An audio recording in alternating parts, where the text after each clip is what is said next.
ठंडा ठंडा पानी से नहाना चाहिए সূর্য উঠুক না উঠুক প্যান্টের ভিতরে জল ঢালতেই হবে। যবে থেকে শীত পড়েছে মালিক তো আমাদের দিকে আসাই বন্ধ করে দিয়েছে। আজ যে করি হোক মালিকের গায়ে জল ঢালাতেই হবে। কিন্তু মালিক এদিকে আসবে তবে তো। সূর্য উঠেছে মনে হচ্ছে, যাই আর ছাদে একটু রোদ নিয়ে আসি। আরে ওই তো মালিক আসছে, আজ মালিককে গাছে তুলতেই হবে তবেই স্নান করবে। আরে মালিক যে তো ছাদে কি মনে করে, আজ মনে হচ্ছে শীতটা একটু কম পড়েছে নাকি? মালিক আজ অন্য দিনের থেকে ঠান্ডা একটু কমই আছে। ঠিক বলেছো, একটু গরম গরম ফিল হচ্ছে। কি বলেন মালিক? সালা আমি শীতে কাঁপছি আর তোদের গরম ফিল হচ্ছে। বিশ্বাস না হলে সূর্য মামাকে জিজ্ঞেস করুন না। আমি কিছু বলতে পারবো না, সালা তোদের চাহিদা পূরণ করতে করতেই হাঁপিয়ে গেলাম। এমন কেন বলছো গো মামা, রাগ করেছো বুঝি?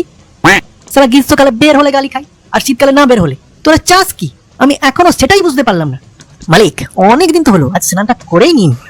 মালিক আজকে জলটা গরম আছে, আপনার কোনো অসুবিধা হবে না। মালিক এদের মোটেও বিশ্বাস করবেন না, এরা চক্রান্ত করে আপনার প্যান্টে জল ঢুকিয়ে দেবে। আমাদের কথা বিশ্বাস না হলে বালতি জলে হাত ডুবিয়ে দেখুন, তাহলেই বুঝতে পারবেন। হ্যাঁ মালিক আসুন আসুন, হাত ডোবান। হ্যাঁ বলে ভালো, হাত ডোবান। কেন হাত ডোবালে কি হবে? আমি কি অ্যাসিড নাকি যে হাত ডোবালে পুড়ে যাবে? সারা হাত ডোবানো তো দূরে থাক, যবে থেকে শীত পড়েছে মালিক হেগে ছোচানো বন্ধ করে দিয়েছে।